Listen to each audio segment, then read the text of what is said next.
Hi all, ഇന്ന് ഞങ്ങൾ family ആയിട്ട് ഒരു നൈറ്റ് ഔട്ടിംഗ് ആണ്. അമ്മ, അച്ഛൻ, എൻ്റെ നാത്തു, എൻ്റെ കെട്ടിയോൻ, ഞാൻ, എൻ്റെ കുട്ടി, ചേച്ചിയുടെ കുട്ടി, ഇത്രയും പേരും കൂടാണ് പോകുന്നത്. പോകാൻ റെഡിയായപ്പോൾ അമ്മ അവിടെ ഒതുക്കി പറക്കിക്കൊണ്ടിരിക്കുന്നു. അതിൻ്റെ ഇടയ്ക്ക് മാങ്ങ ഇരിക്കുന്നുണ്ട്. അപ്പോൾ മാങ്ങ തിന്നാൻ പോയി. ഞാൻ വീഡിയോ എടുക്കാൻ ചെന്നപ്പോഴത്തേനും അമ്മ ജീവനും കൊണ്ട് ഓടി. അത് കഴിഞ്ഞ് വിഷ്ണു കാറും കൊണ്ട് വന്ന് അങ്ങനെ ഞങ്ങൾ കാറിൽ കയറി പോവാൻ പോവുകയാണ്. ഞങ്ങൾ പോകുന്നത് കൊല്ലത്ത് മുളങ്കാടകത്ത് അമ്പലത്തിലാണ്. മുളങ്കാടകത്ത് അമ്പലത്തിൽ ഉത്സവം തുടങ്ങിയിട്ട് 2-3 ദിവസമായി. ഞങ്ങൾക്ക് പോകാൻ പറ്റിയില്ല. എല്ലാവർക്കും ഓരോരോ ജോലിയും തിരക്കും കാരണം നടന്നില്ല. അങ്ങനെ ഇന്നിപ്പം രാത്രിയായാലും പോകാമെന്ന് വിചാരിച്ചിറങ്ങിയതാണ്. 7:30 കഴിഞ്ഞ് വീട്ടിൽ നിന്ന് ഇറങ്ങിയപ്പോൾ എന്തായാലും ദീപാരാധന കണ്ടില്ലെങ്കിലും നമുക്ക് അമ്പലത്തിൽ കയറി തൊഴാലോ എന്നുള്ള പ്രതീക്ഷയിൽ പോവാണ്. അമ്പലം എത്താറായപ്പോഴത്തേനും വഴിനീളെ ലൈറ്റൊക്കെ ഉണ്ടായിരുന്നു. അമ്മയുടെയൊക്കെ സ്വന്തം വീട് ഈ മുളങ്കാടകത്തായിരുന്നു. അപ്പം അവരുടെ ഒരു ഫാമിലി ഉത്സവം ആണ് ഈ മുളങ്കാടകത്ത് ഉത്സവം. അപ്പം അമ്മയ്ക്കൊക്കെ പോകണമെന്നുള്ളത് ഭയങ്കര ആഗ്രഹമാണ്. അങ്ങനെ ഞങ്ങൾ പോകാനായിട്ട് ഇറങ്ങിയത്.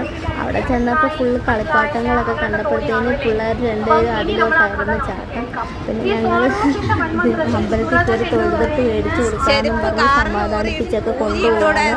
അപ്പം നല്ല തിരക്കുണ്ടായിരുന്നു അമ്പലത്തിൽ. ഞങ്ങൾ ചെന്നപ്പം പിള്ളേരെയും കൊണ്ട് അമ്പലത്തിൻ്റെ അകത്ത് കയറി തൊഴാൻ പറ്റുമോ എന്നറിയത്തില്ല. എന്തായാലും തൊഴാമെന്ന് വിചാരിച്ചുകൊണ്ട് ഞങ്ങൾ പോവാം. അമ്മ ഞങ്ങളെ വെയിറ്റ് ചെയ്ത് അവിടെ നിൽക്കുന്നു.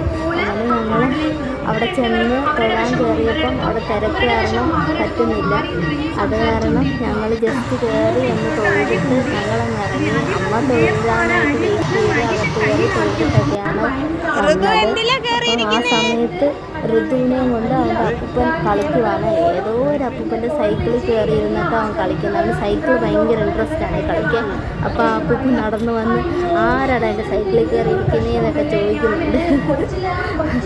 അവനാണെങ്കിൽ അത് കഴിഞ്ഞ് നമ്മൾ ഈ കളിക്കാനുള്ള സ്ഥലമുണ്ടായിരുന്നു. അപ്പോൾ അവിടെയൊക്കെ ചുമ്മാ കയറി കറങ്ങിയിട്ടൊക്കെ വന്ന് അമ്മ തൊഴുതിട്ട് വരുമ്പം അവിടെയൊക്കെ പോയി നോക്കാമെന്ന് പറഞ്ഞു. അപ്പോഴത്തേനും അമ്മ ഇറങ്ങി വന്ന് ചന്ദനവും കൊണ്ട് വന്ന്. അങ്ങനെ ഞങ്ങളെല്ലാവരും ചന്ദനവും പ്രസാദവും തൊടുവാണ്. ഋതുവിന് അമ്മ തന്നെ ഇട്ട് കൊടുത്ത്, എനിക്ക് ഞാനിട്ട്, എൻ്റെ കെട്ടിയോന് ഞാൻ ഇട്ട് കൊടുത്ത്. പക്ഷെ അത് എനിക്ക് വീഡിയോയിലെടുക്കാൻ പറ്റിയില്ല.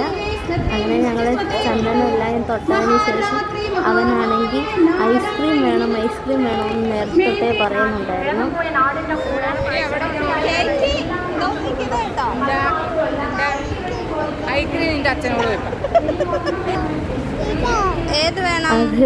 ഐസ്ക്രീം മേടിക്കാൻ കളിപ്പാട്ടം കണ്ടപ്പോൾ അവന് കളിപ്പാട്ടമാണ്.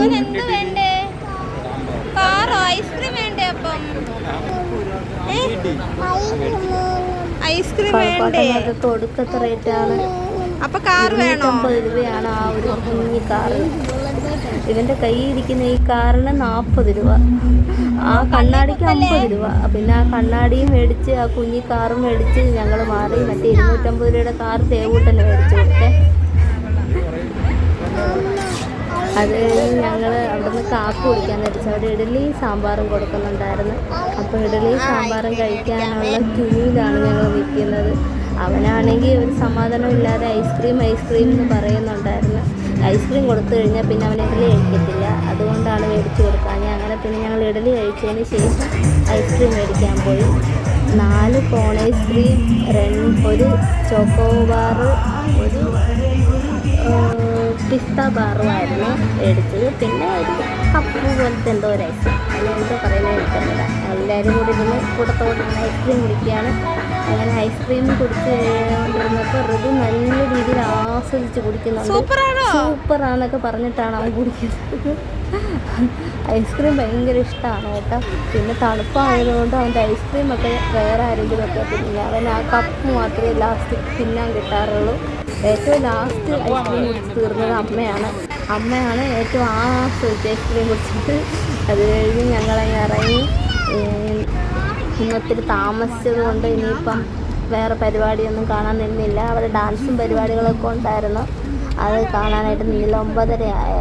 ഇനി നിന്ന പിള്ളേരെയും കൊണ്ട് പാടാം നമുക്ക് രാത്രിയിൽ. അതുകൊണ്ട് ഞങ്ങളങ്ങ് പോരുന്നു.